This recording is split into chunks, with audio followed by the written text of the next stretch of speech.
আজকে হচ্ছে কয় তারিখ? আজকে তারিখ কত?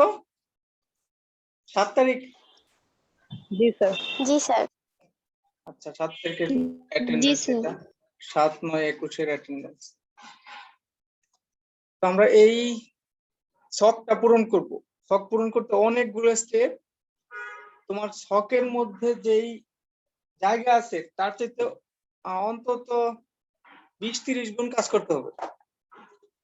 তো আমাদের কাটাকাটি করা যাবে না, অন্য জায়গায় রাফ করতে হবে। রাফ করে এই ছকের মধ্যে আমরা খুবই অল্প পরিমাণে তুলব।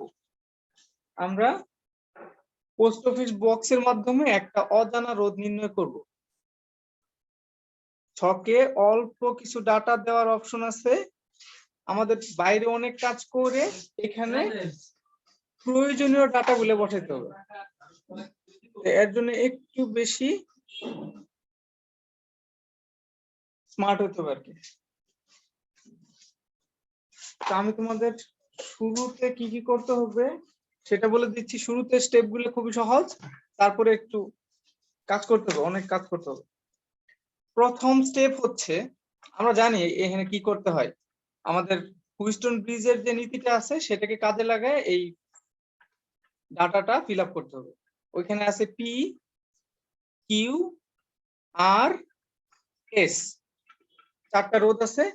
চারটা রোধ যখন এই অনুপাতে থাকবে P by Q equal R by S, তখন সাম্যাবস্থা প্রাপ্ত হবে।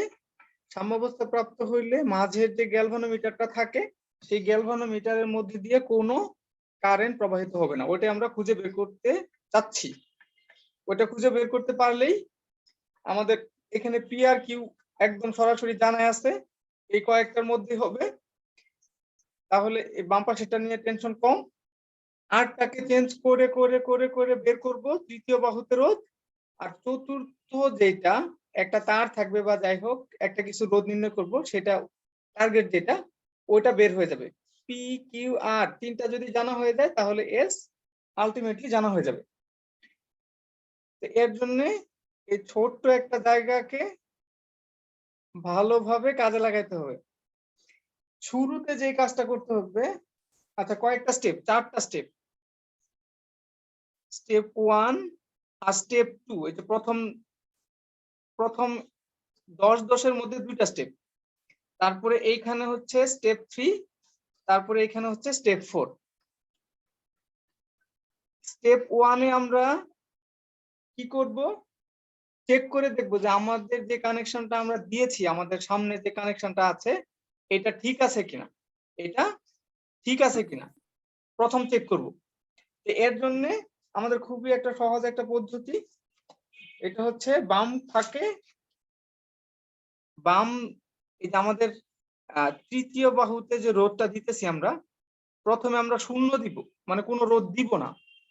তখন দেখব ডান অথবা বামে আমার গ্যালভানোমিটারের কাঁটা বিক্ষেপ দিয়েছে। তারপরে আমি ইনফাইনাইট দিব রোধের পরিমাণ, আর এর যে রোধটা আছে আমাদের এখানে ইনফাইনাইট দিয়ে দেখব।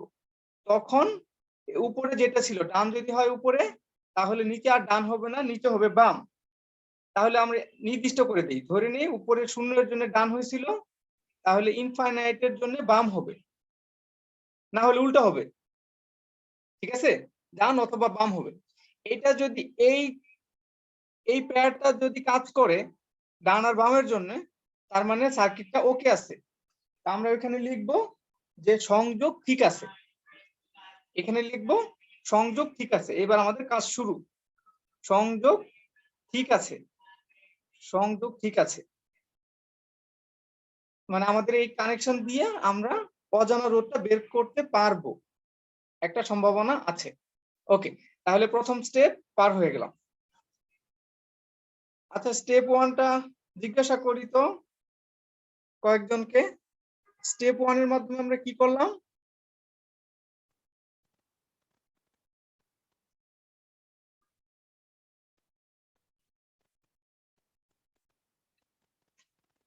বলতে হবে তো, আমরা যে একটা স্টেপ ফলো করলাম। সংযোগ ঠিক আছে কিনা ওইটা চেক করলাম। আচ্ছা ঠিক আছে, আমরা যে কানেকশনটা দিছি এত কষ্ট করে একটা পোস্ট অফিস বক্সের অনেকগুলো কানেকশন, শেষের দিকে যায় কানেকশনটা দেখবো, ভিডিওটা দেখবো সংযোগ ঠিক আছে কিনা। সংযোগ ঠিক আছে এটা চেক করার জন্য প্রথমে আমরা আর হিসেবে যে রোধটাকে কাজে লাগাইছিলাম দেখাইছিলাম সেইটাতে একবার শূন্য দিব, দেখবো যে একদিকে বিক্ষেপ হয়েছে। আরেকবার যখন ইনফাইনাইট দিব অপশন আছে, তখন দেখবো অন্যদিকে গ্যালভানোমিটারের কাটা বিক্ষেপ দিয়েছে। যদি এরকম হয় তার মানে মাঝামাঝি কোথাও শূন্য আছে, আমাদের যেটা টার্গেট সেটা আমরা খুঁজে পাবো, কোনো একটা সময় খুঁজে পাবো, খুঁজতে হবে, অনেক খুঁজতে হবে। ওকে, তাহলে প্রথম স্টেপ শেষ, তাহলে শূন্য আর ইনফাইনাইটের জন্য প্রথম স্টেপ শেষ। এই যে এখানে মাত্র দুইটা ঘর ফাঁকা আছে, আসলে আমাদের অনেকগুলো কাজ এখানে কাজ করে যেটুকু সঠিক সেটুকু বসায় আর কি, বাকিটুকু আমরা এখানে রেকর্ড রাখি না। কি কি কাজ করব সেই সম্পর্কে তাহলে আমরা ওয়ার্কিং ডায়াগ্রামটা নিয়ে একটু কাজ করি। আচ্ছা, আগের চিত্রটাতে একটু যাই প্রথমে, তারপরে আবার যাই। ওকে, আমাদের হ্যাঁ এই পোস্ট অফিস বক্সের এই উপরের এই যে এই সারিটা এটা হচ্ছে পি আমরা জানি, আর এই যে স্ক্রুর দুই স্ক্রুর মাঝে এই পাশে হচ্ছে কিউ, দুইটা রোধ, হুইস্টন ব্রিজের দুইটা রোধ। আর এই পুরাটা হচ্ছে আর, এটা আমরা জানি। আর একটা তার যে লাগাবো আমরা, একটা তার লাগাবো যেটা অজানা রোধ নির্ণয় করবো, সেটা হচ্ছে এস। এখন প্রথম স্টেপটা হচ্ছে এই যে আরটা এটাকে একবার শূন্য দিব, তার মানে কোনো চাবি উঠাবো না। এই যে এখন শূন্য অবস্থায় আছে, সবগুলো চাবি লাগানো আছে, তার মানে শূন্য অবস্থায় আছে। এইভাবে একবার চেক করব। আমাদের এখানে একটা গ্যালভানোমিটার যুক্ত থাকবে, এখানে একটা গ্যালভানোমিটার যুক্ত থাকবে। তা আমরা দেখবো যে গ্যালভানোমিটার একবার বাম পাশে বিক্ষেপ দিচ্ছে, আরেকবার ডান পাশে বিক্ষেপ দিচ্ছে, শূন্যতে না। শূন্য এর জন্য হয়তো ডানে অথবা বামে। এবার এই যে এই কোণায় যেটা থাকে এটা হচ্ছে ইনফাইনাইট, INF এভাবে লেখা থাকে ইনফাইনাইট। ওইটা যদি তুলে দেই তাহলে বিপরীত দিকে বিক্ষেপ দিবে। প্রথম স্টেপ শেষ, আমাদের সার্কিটটা ওকে আছে। এবার হিসাবটা দেখার জন্য আমরা আবার আমাদের হুইস্টন ব্রিজটা একটু আঁকি।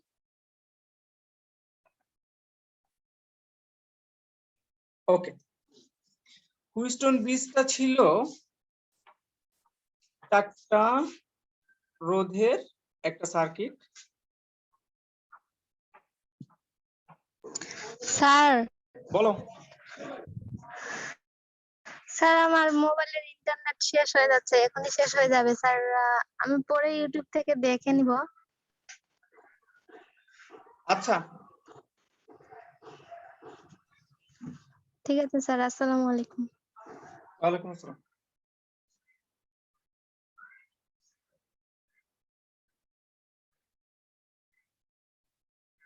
ওকে, তো এখানেও আরেকটা চাবি থাকবে, আমি সাধারণ চাবি দিচ্ছি, প্রেসিং কি দিচ্ছি না। প্রেসিং কি তোমরা আঁকবা। ওকে, তো আমাদের সার্কিটটা ছিল এরকম, চারটা রোধ বাইরে একটা ব্যাটারির সাথে যুক্ত ছিল। এটাকে K1, এটাকে K2, P, Q আর S। এসটা আমরা নির্ণয় করতে চাই, বিন্দুগুলো আমরা একটু দিয়ে নেই। এটা হচ্ছে এ বিন্দু, বিন্দুগুলো ইম্পর্টেন্ট, বি, সি, ডি। তুমি চেষ্টা করবে সবসময় একই ধরনের বিন্দু দেওয়ার জন্য। এখন যখন আমরা সার্কিটটাকে অন করব, এই সুইচটাকে অন করব, তখন যদি বি আর ডি তে যে ভোল্টেজটা আছে এটা যদি ইকুয়াল হয়ে যায় তাহলে গ্যালভানোমিটারের মধ্যে দিয়ে কোনো কারেন্ট প্রবাহিত হবে না, শূন্য দেখাবে। যদি ইকুয়াল না হয়, ভিবি নট ইকুয়াল ভিডি এরকম হয়, তাহলে হয় ডানে যাবে না হলে বামে যাবে, যে কোনো একদিকে কাটা বিক্ষেপ দেখাবে। এখন কখন ডানে যাবে কখন বামে যাবে, কালকে তো অনেকগুলো ম্যাথ করলা দেখলাম, আমাকে কেউ কি বলতে পারবা যে কখন ডান দিকে বিক্ষেপ দেখাবে কখন বাম দিকে বিক্ষেপ দেখাবে?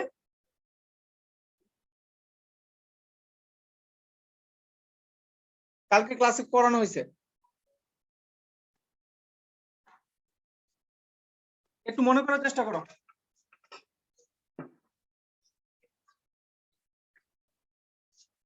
কোন দিকে বেশি হলে ইমব্যালেন্স হলে নিচের দিকে কারেন্ট আসবে, আর কোন দিকে ইমব্যালেন্স হলে উপরের দিকে কারেন্ট যাবে?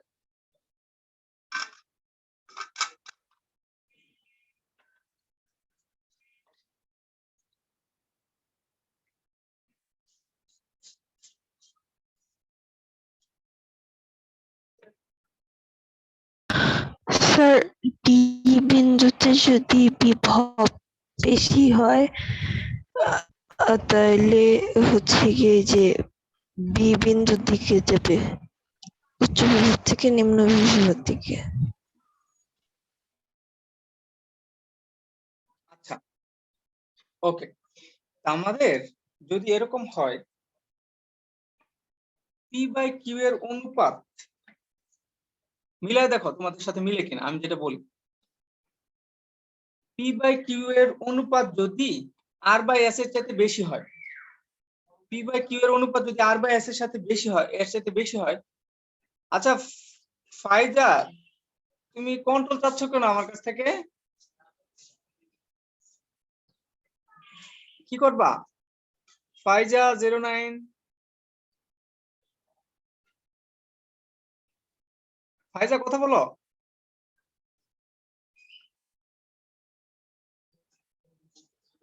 আচ্ছা, আমরা স্টেপ 1 শেষ করছি, স্টেপ 2টা করে ফেললে বাকিগুলো ইজি। স্টেপ 2 এর জন্য অনেক কিছু কাজ করতে হচ্ছে। ফাইজা তুমি কি আসো এখানে? আবার কন্ট্রোল চাচ্ছ? ফাইজা 09,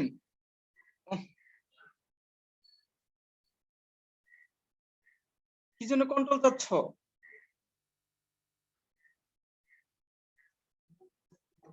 আচ্ছা আমি তোমাকে বের করে দিই ক্লাস থেকে, তুমি তো সারাক্ষণ ডিস্টার্ব করতেছো।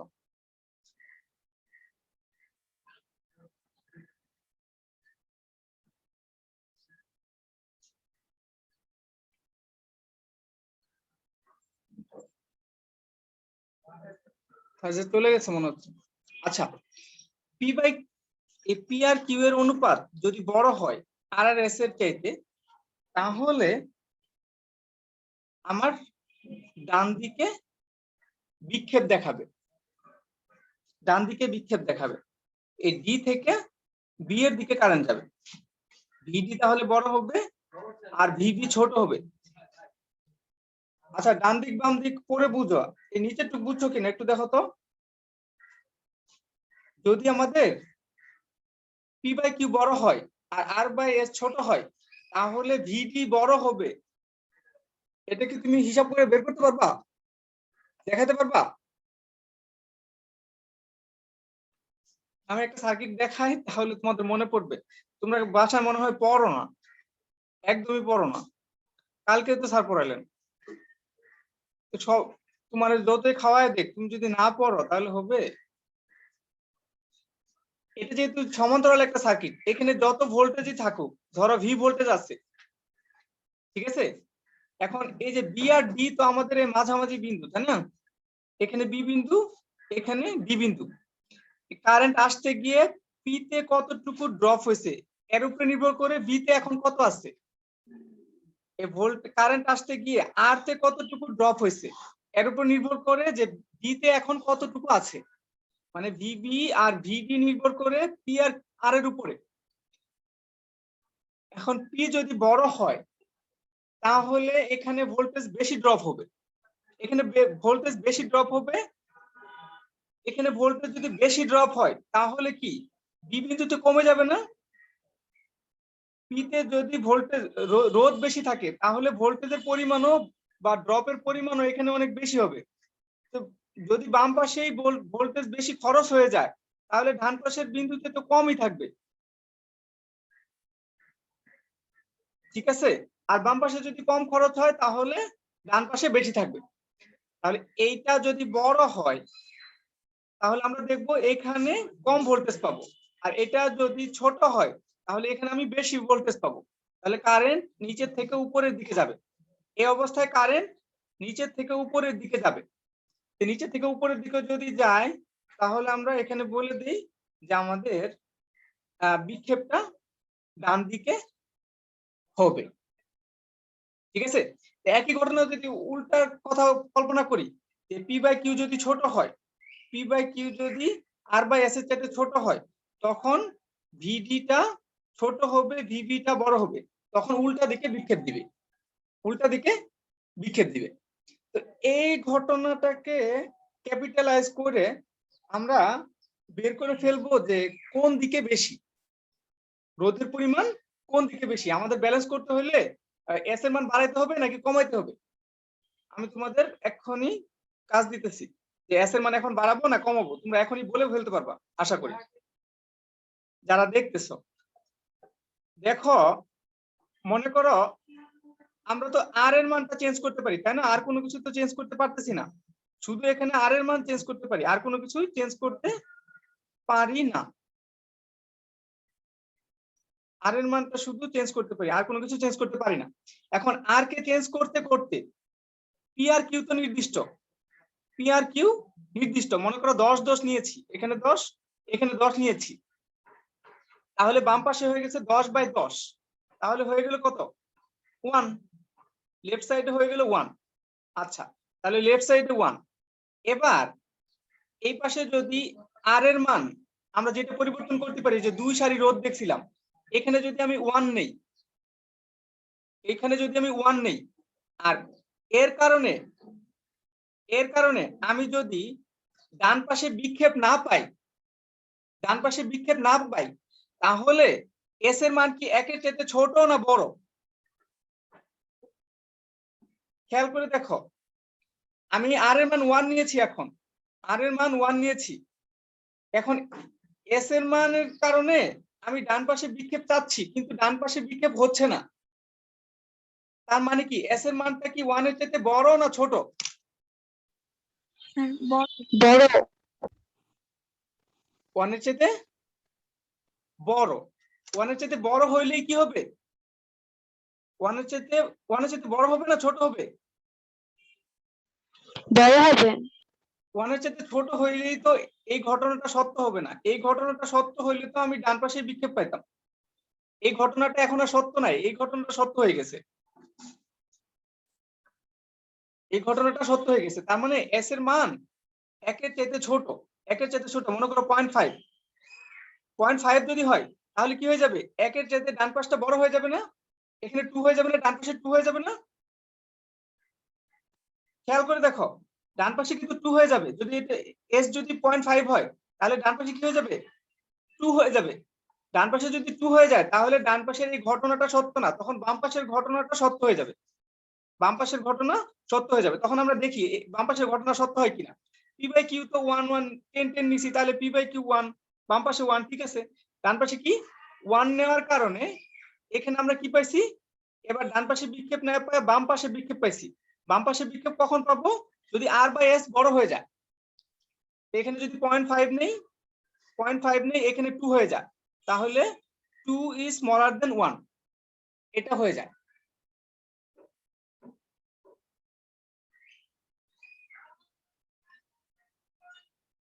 এইভাবে আমাদের চেক করে বলতে হবে যে আমরা যে রোধটা নিছি এটা এস এর চাইতে বড় না ছোট, এস এর চাইতে বড় না ছোট। আমি আরো কয়েকটা মানের জন্য বলি, তুমি এখনই নিজেই বলতে পারবা যে এস এর চাইতে বড় নিছি না ছোট নিছি। পি কিউ এর মান 10 ই আছে, আমরা আপাতত পি কিউ এর মান 10 রাখবো। এখন দেখো, তুমি এবার আরেকটা মানের জন্য ট্রাই করবা। আর এর মান আমরা চেঞ্জ করতে পারি, বাকিগুলো তো আর চেঞ্জ করতে পারি না। আর এর মান চেঞ্জ করতে পারি, বাকিগুলো চেঞ্জ করতে পারি না। এবার আর এর মান নিলাম 1000, আর এর মান নিলাম 1000, আর এর মান নিলাম 1000। এবার আমি ডানে বিক্ষেপ পাইলাম, ডানে বিক্ষেপ পাইলাম। ডানে বিক্ষেপ পাইলাম, তাহলে কি এস এর মান কি আর এর চাইতে ছোট হবে না বড় হবে?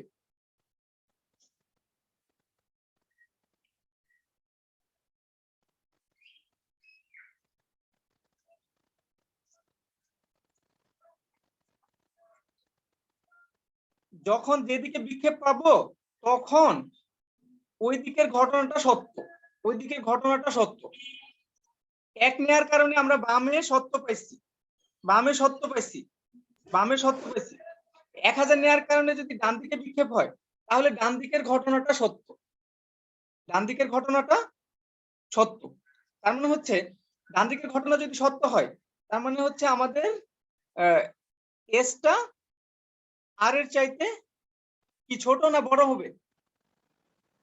স্যার বড় হবে। বড় হয়ে যাবে।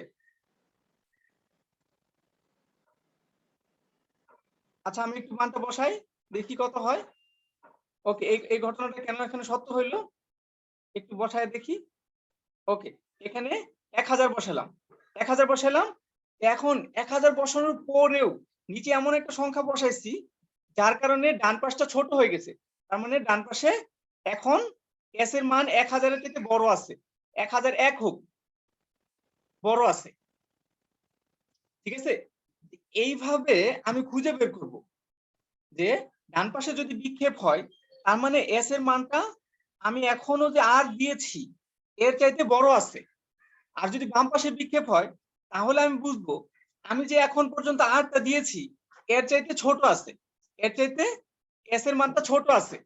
এই কথাটা যদি কেউ না বুঝে থাকো আবার একটু চিন্তা করে বলো যে বুঝো নাই, একটু চিন্তা করার পরে বলো, আগে বলো না।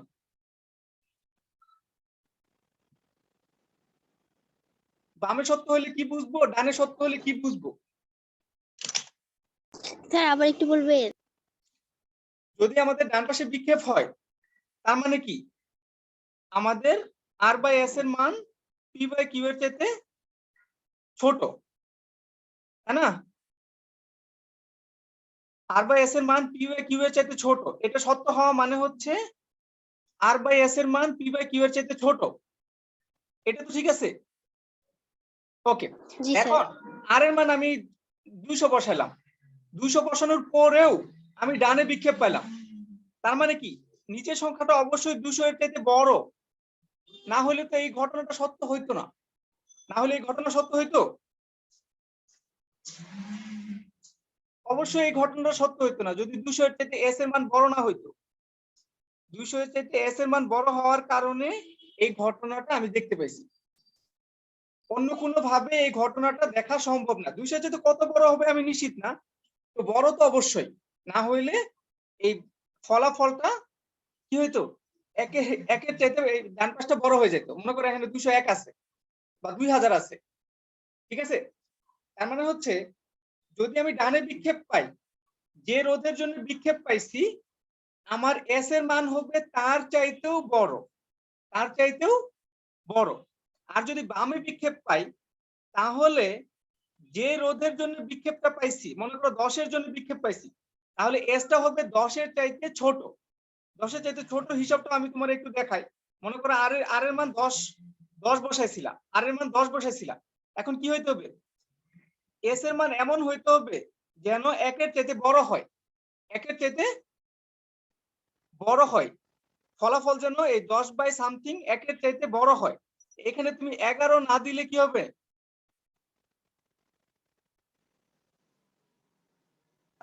স্যার 11 দিলে তো 1-এর থেকে ছোট হয়ে যাবে। আচ্ছা ঠিক আছে, তাহলে ঠিক বুঝতে পারছো। তাহলে 10 এর চাইতে বড় দিলেই কি হবে, ডান পাশটা বড় হবে। আচ্ছা অন্যরা যারা মাথাটা খাটায় না তাহলে কেমন হইলো? অবশ্যই অ্যাটলিস্ট ছোট হইতে হবে, অ্যাটলিস্ট ছোট হইতে হবে, এক ছোট হয় সামান্য হইলেও ছোট হইতে হবে, না হলে বাম পাশটা সত্য হবে না।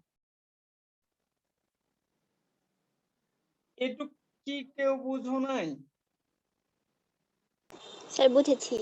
আচ্ছা যারা না বুঝছো তারা মনে হয় এমনি এমনি বুঝে ফেলবা, যাই হোক, বা ইউটিউব দেখে বুঝে ফেলবা।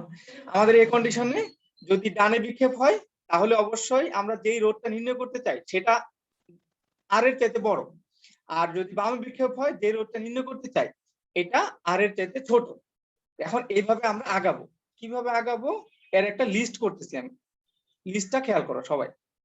পরে প্র্যাকটিক্যালি আমরা সামান্য একটু দেখবো, বাস্তবে না দেখে প্র্যাকটিক্যাল এখানে অনলাইন দেখে আসলে অতটা লাভ পাবা না। দেখো আমরা এখন একটা লিস্ট করব, ডান বামের জন্য লিস্ট করব। এটা কিন্তু একদম রাফ, আমরা কিন্তু আমাদের ছকে এটাকে স্থান দিতে পারবো না, ছকে এটাকে স্থান দিতে পারবো না। তো আমরা কি করলাম, বামে মনে করো মানে আমরা প্র্যাকটিক্যাল আমরা উত্তরটা ধরে নেই, ধরো আমাদের উত্তর হচ্ছে 75, আমরা ধরে নিলাম। তো বামে 1 এর জন্য বামে দেখাবে, সরি 1 এর জন্য ডানে 1 এর জন্য কি দেখাবে, ডানে দেখাবে, 1 এর জন্য ডানে দেখাবে। 1 এর জন্য বলবে যে এর চাইতে অবশ্যই বড় হবে, এর চাইতে অবশ্যই বড় হবে। বাম ডান বলতে আর এর মান 1 এর জন্য আমাকে ডানে বিক্ষেপ দেখাবে, তার মানে বলবে যে 1 এর চাইতে বড়। এবার বামে আমি 10,000 দিলাম, যখন 10,000 রোধ আর এর মান যখন 10,000 বসাবো তখন আমাকে বামে বিক্ষেপ দিবে, বামে। আচ্ছা ডানেই তো বড় দেখাইছিলাম, বামে উল্টা দেখাইছিলাম। আচ্ছা নাম লেখাটা চেঞ্জ করে দেই, এইটা হচ্ছে ডান, এটা হচ্ছে বাম। ওকে,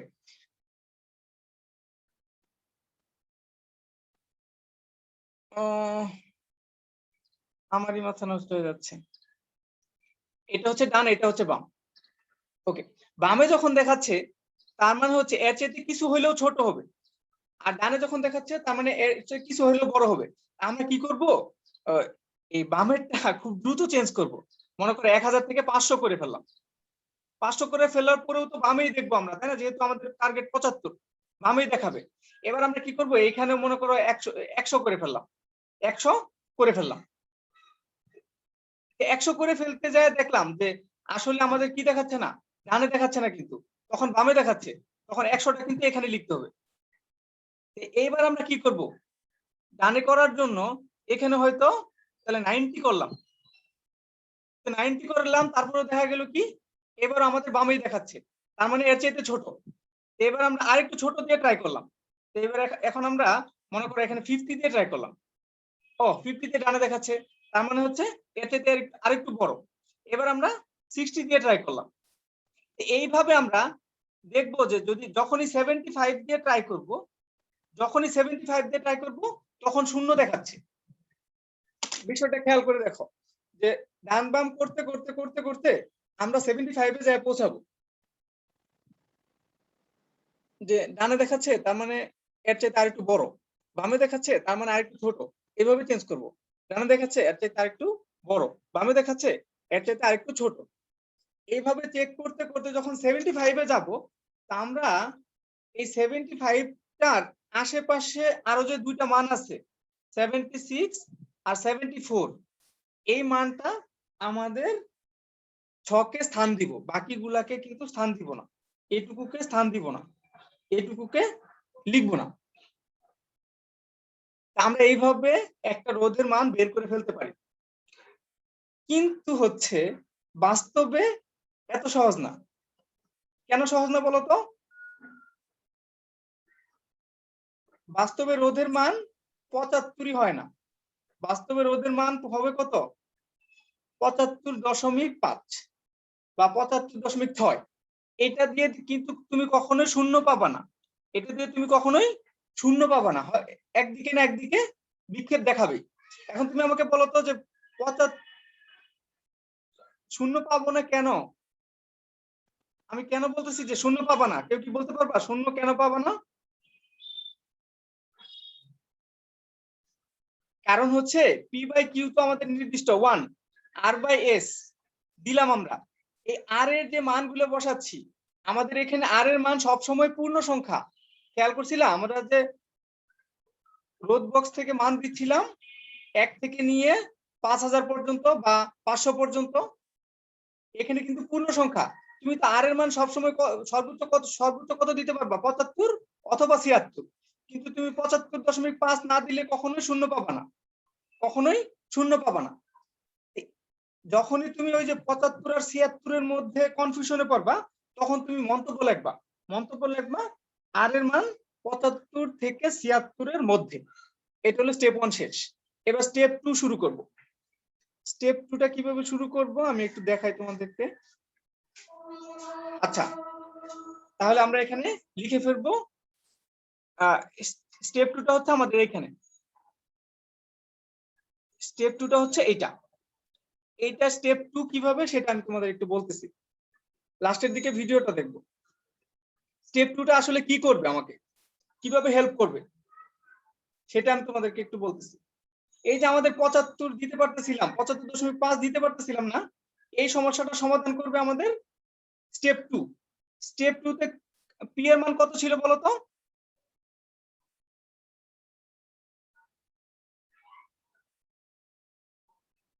পি এর মান ছিল 100 আর কিউ এর মান ছিল 10।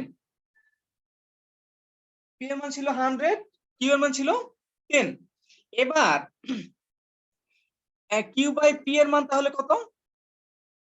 1/10। 1/10 টা আমাদেরকে কিভাবে হেল্প করবে এটা আমরা একটু দেখি। আমাদের এস এর মান বের করার সমীকরণটা কি? S equal Q by P into আর।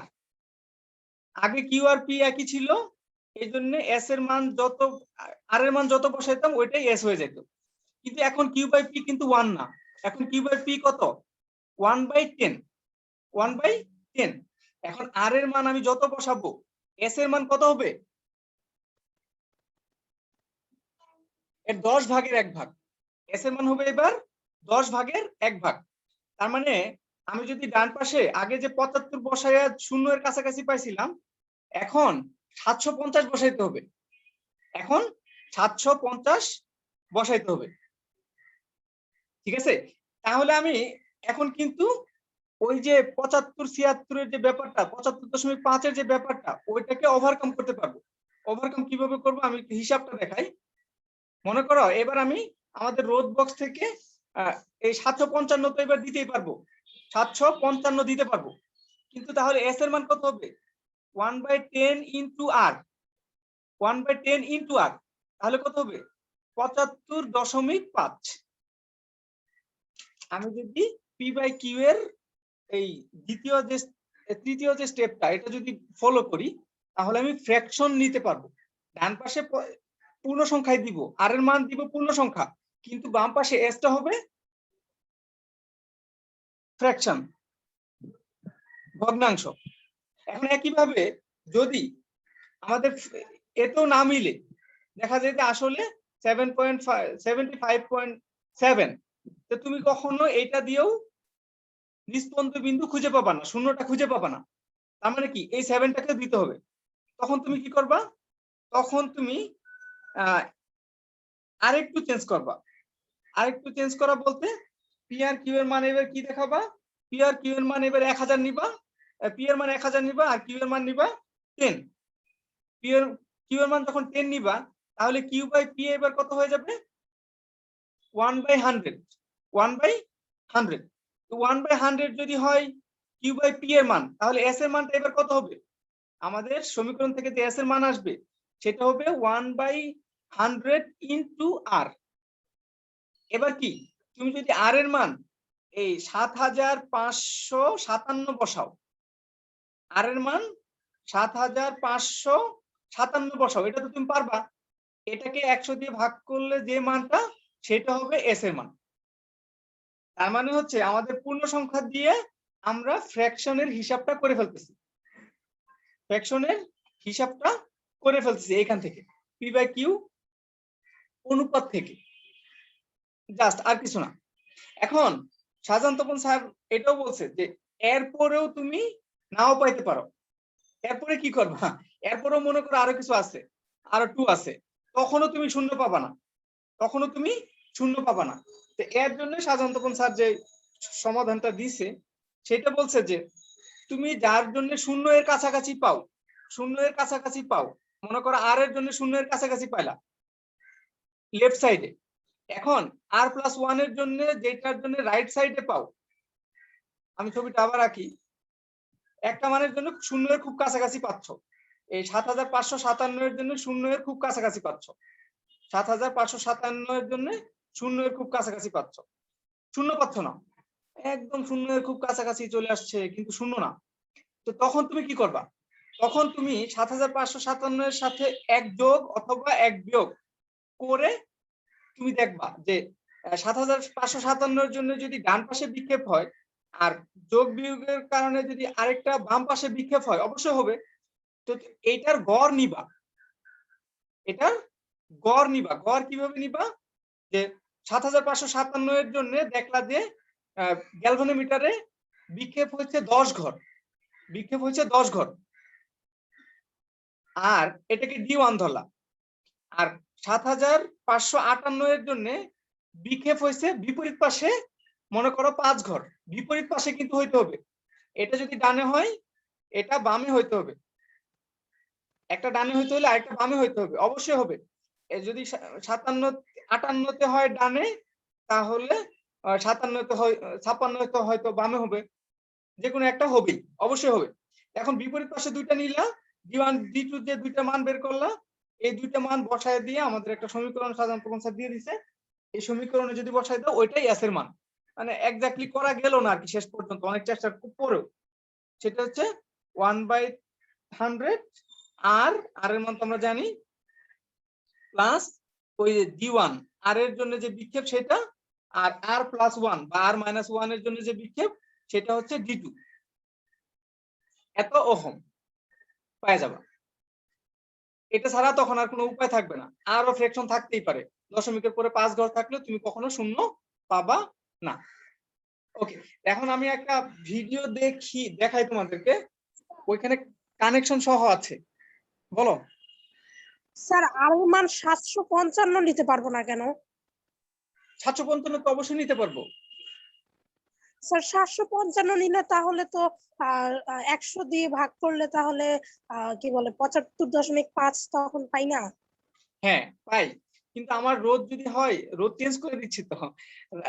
আমি বলতেছি 755 হলে তো পাবাই, কিন্তু যদি দশমিকের পরে আরেকটু থাকে, 755.7 যদি থাকে, 7.557 যদি থাকে, তখন কিন্তু শূন্যটা পাবা না, আমি এটা বলছি। যদি স্যার আপনি বলছেন 0 কখনোই পাবো না, এই জন্য আর কি বললাম। না, বেশিরভাগ ক্ষেত্রে পেয়ে যাবা, বেশিরভাগ ক্ষেত্রে পেয়ে যাবা। যদি আরো না পাইতে থাকো তাহলে চতুর্থ স্টেপ, যদি তুমি দ্বিতীয় স্টেপে পেয়ে যাও, পূর্ণ সংখ্যার রোধ পেয়ে যাও, তাহলে তো দ্বিতীয় স্টেপে কাজ শেষ, দ্বিতীয় স্টেপে কাজ শেষ যদি পেয়ে যাও। যদি না পাও, এরকম করে আগাতে থাকবা আর কি, ঠিক আছে? Okay sir. ওকে, তাহলে আমরা ভিডিওটা দেখে ওখানে কানেকশনটাও একটু বলা আছে, কানেকশনটা আরেকটু বলে তোমাদেরকে দেখানোর চেষ্টা করবে আর কি, যে কিভাবে আমরা পাইতে পারি, নিষ্পন্দ বিন্দুটা কিভাবে পাইতে পারি। আমি একটু বলে দিচ্ছি, ভিডিও সাউন্ড অফ করে রাখছি। এটা যে আমাদের পোস্ট অফিস বক্স, এটা তোমরা সবাই জানো। ওই যে উপরে সার্কিটটা দেখানো হয়েছে, নিচে হুইস্টন ব্রিজ, খাতার মধ্যে। প্রফেসর এটা নিয়ে আসবে, এখনই হাতে নিয়ে আসবে, দেখাবে, কিছু কথাবার্তা বলতেছে, এটা কোথায় ব্যবহার হইতো আর কি।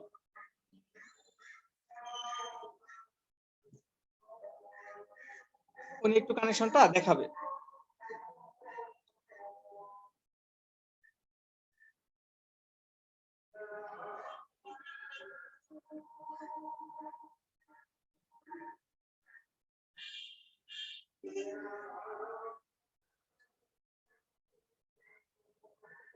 আমাদের যে 4টা রোধ থাকে, এগুলো কোনটা কোন বিন্দু এটা একটু বলতেছে। তারপর এখানে আমাদের PQRS কোনটা, উনি বলতেছে যে এই চাবিগুলোর নিচে রোধ যুক্ত আছে আর কি, চাবিগুলোর নিচে রোধ যুক্ত আছে, চাবি যদি লাগাই দেই তাহলে রোধটা সার্কিট থেকে বাদ হয়ে যায়, আর চাবি যদি খোলা থাকে তাহলে রোধটা সার্কিটের মধ্যে যুক্ত হয়ে যায়, এটা বলতেছে আর কি। আর ওনারটা আইপি অ্যাডভান্স, ওইখানে উপরের দিকে 4টা রোধ আছে, অবশ্যই 1 আছে, 10 আছে, 100 আছে, 1000 আছে। আমি যেটা দেখেছি 10, 100 আর 1000।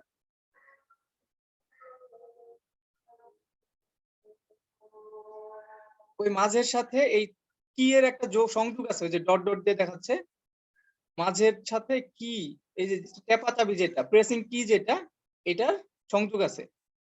আর বাম পাশের যে কিটা, এটা এ বিন্দুর সাথে সংযোগ, সেটা বলতেছে, এখন বলবে। এই এ বিন্দুর সাথে ভেতর দিয়ে সংযোগ দেওয়া আছে, এ বিন্দু হচ্ছে ওইটা উপরে, হ্যাঁ, এটার সাথে প্রেসিং কিটার সংযোগ আছে। আর এই বি এর সাথে ডান পাশের কিটার সংযোগ আছে।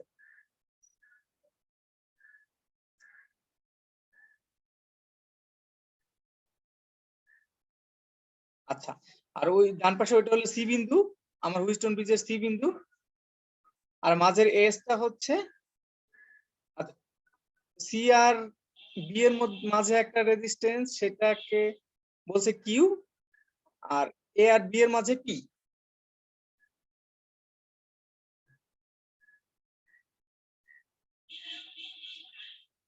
আর আরটা দেখাবে এখন, বলে যে এই যে ইউ শেপের যেটুকু আছে এটা পুরোটা মিলে হচ্ছে আমাদের আর।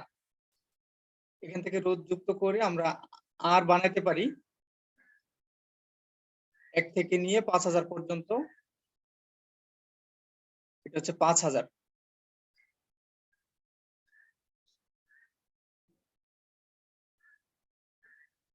আর যে রোধটা নির্ণয় করব সেটা এই যে এই তারটার রোধ নির্ণয় করব আমরা, অজানা রোধটা নির্ণয় করব। আমরা জানি না ওই তারের রোধ কত। এটা সি আর ডি এর মধ্যে সংযোগ করব। সি হচ্ছে ওই পাশেরটা আর ডি হচ্ছে এই বাম পাশে এই যে কির পাশে। আর এই ব্যাটারি যেটা আছে সেটা আমরা সংযোগ করব এ আর সি এর মাঝে। এই যে এটা হচ্ছে একটা ব্যাটারি, এটা আমরা সংযুক্ত করব সি আর এ এর মাঝে।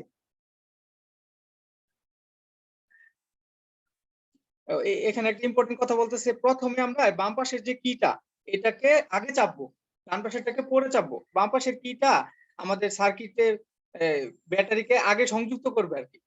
এই জন্য বাম পাশের কিটা একটু আগে চেপে তারপরে ডান পাশের কিটা চাপবো, দুটো একই সাথে চাপবো না।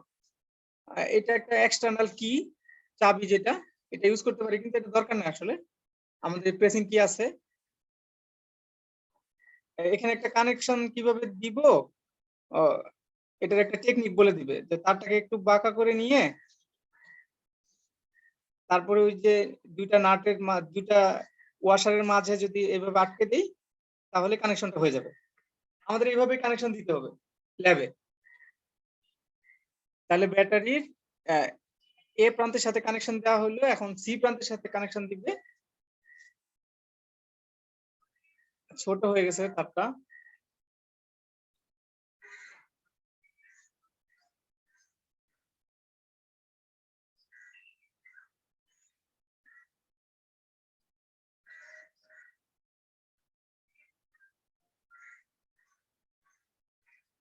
আমি মূলত তোমাদেরকে এখন ওই যে প্রথম যে চেকিংটা ওটা একটু দেখাচ্ছি আর কি, যে আমাদের সার্কিটটা ঠিক আছে কিনা এটা দেখাবে প্রফেসর, সুন্দর করে দেখাবে। আচ্ছা, এই যে আমরা সি আর ডি এর মাঝে অজানা রোধটাকে যুক্ত করব। সি হচ্ছে ডান পাশের কোণে ওইটা, আর চাবি বাম পাশে চাবির উপরে যে কানেকশন এটা হচ্ছে ডি। তাহলে ডি তে আগে যুক্ত করতেছে, এখানে স্ক্রু আছে, ডি তে যুক্ত করে দিল তারটা, তারপরে ঘুরে সি তে যুক্ত করে দিবে। এখন ওই যে ডান পাশে উপরে ওইটা সি, ওই স্ক্রুটা সি, হ্যাঁ এখানে যুক্ত করে দিবে।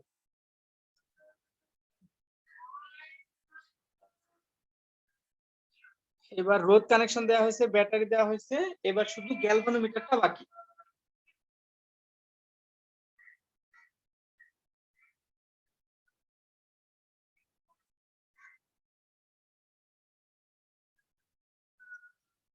গ্যালভানোমিটারের কানেকশন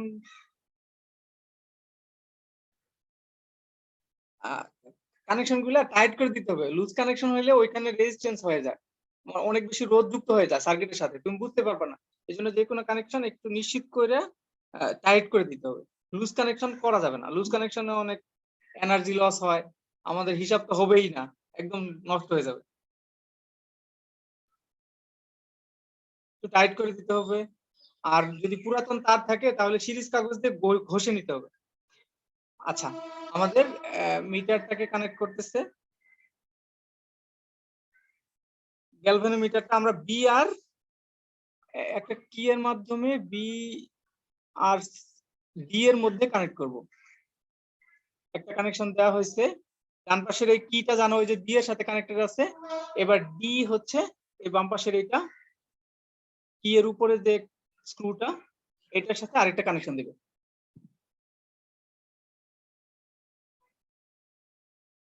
আমি কলেজে যাই, আমাদের এই ডিভাইসটা ঠিক আছে কিনা চেক কি করার সময় পায় না, এত কাজ থাকে।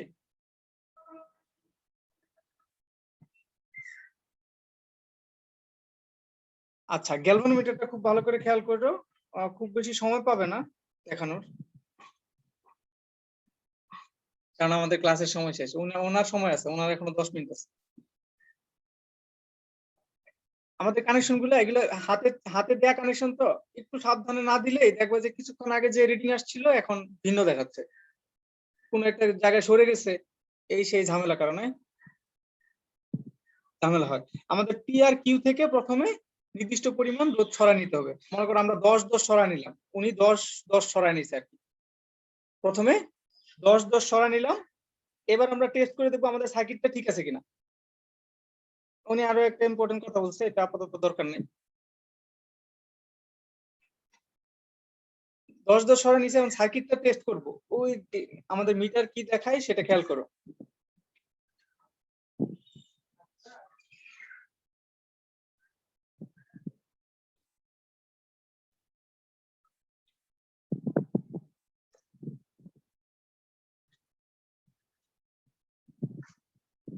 ওই স্টুডেন্টরা আছে সামনে, তো অনেক কথা বলছে।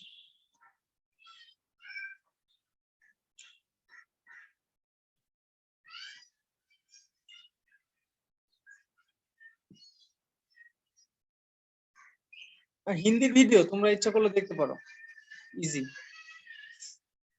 আচ্ছা, প্রথম আমরা চেক করব যে আমাদের সার্কিটটা ঠিক আছে কিনা। সবগুলো কি একটু তুমি নিজের চাপ দিয়ে নিবা, না হলে দেখা যায় লুজ কানেকশনের কারণে তোমার হিসাব গড়বড় হয়ে যাচ্ছে। এবার বাম পাশে এই যে 0, এটা হচ্ছে 0 এক দিছে আর কি, আমি 0 বলছিলাম, এক দিছে। এক দিয়ে এবার চেক করে দেখবে যে গ্যালভানোমিটার এই যে বাম পাশে বিক্ষেপ দেখাইছে, এক পাশে বিক্ষেপ দেখাইছে, তাহলে ওকে, মোটামুটি ধরে নেওয়া যায় ঠিক আছে। এবার ইনফাইনাইট, ওই যে মাঝেটা ইনফাইনাইট উঠায় ফেললো, এখনই বিক্ষেপ দেখাবে না, কারণ হচ্ছে যে আমি কি চাপি নাই এখন পর্যন্ত, কি চাপি নাই। ইনফাইনাইটটা যখন তুলে ফেলছে, এখন চাপলে এবার বিপরীত দিকে বিক্ষেপ দেখাচ্ছে। দেখো প্রফেসর কিন্তু বাম পাশের কিটাকে আঙ্গুল দিয়ে আগে চাপে, পরে ডান পাশের কিটাকে চাপে। তো বাম পাশের কিটাকে আগে চাপবা, আগে সার্কিটের মধ্যে পাওয়ার সাপ্লাই দিবা, পরে কাজ করতে দিবা। ওকে, আমাদের তাহলে এখন চেক করা হয়ে গেছে যে এটা কাজ করবে, এটা ঠিক আছে। এবার আমরা বিভিন্ন রোধ তুলে তুলে চেক করে দেখবো যে আমাদের রোধটা আসলে যেই অজানা রোধটা নির্ণয় করতেছি সেটা আসলে কত। যেমন দেখাচ্ছে 1 2 3 চেক করতেছে, কিন্তু পরিবর্তন হচ্ছে না, কোনো পরিবর্তন হচ্ছে না, ওই আগের মতোই বাম পাশেই আছে, আগের মতোই বাম পাশেই আছে। দেখো এই যে বিশাল বাম পাশে বিশাল বিক্ষেপ দেখা যায়, নাকি এবার ডান পাশে দেখাইছিল, একটু দেখি আমি।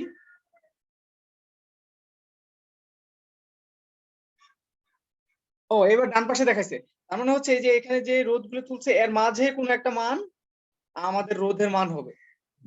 যদি একবার বাম পাশে একবার ডান পাশে দেখায়, তার মানে হচ্ছে এর মাঝেই কোনো একটা মান আমাদের রোধের মান হবে। এইভাবে আসলে তোমার প্র্যাকটিক্যালি শেষ পর্যন্ত চেক করে দেখতে হবে, কোনো ছাড় নাই। খুঁজে দেখার পদ্ধতি হচ্ছে ওই উপর থেকে শুরু করা, আমি যেটা বলছিলাম আর কি, উপর থেকে শুরু করা, তাহলে খুব সহজে কাছাকাছি পৌঁছা যায় আর কি। না হলে কাছাকাছি পৌঁছানো খুবই কঠিন, কাছাকাছি মানেও পৌঁছানো যায় না, ভীষণ ভীষণ কষ্ট হয়, ভীষণ ঝামেলা হয়। ওকে, তাহলে এইভাবে আমরা খুঁজে বের করব আমাদের কোথায় আছে অজানা রোধের মানটা। কেউ যদি অ্যাটেন্ডেন্স না দিয়ে থাকো দিতে পারো, বাকি যারা আছো চলে যেতে পারো। তো শেষ পর্যন্ত আমরা এটা সিদ্ধান্ত নিব যে 329 329 329 আর 373। স্যার 334।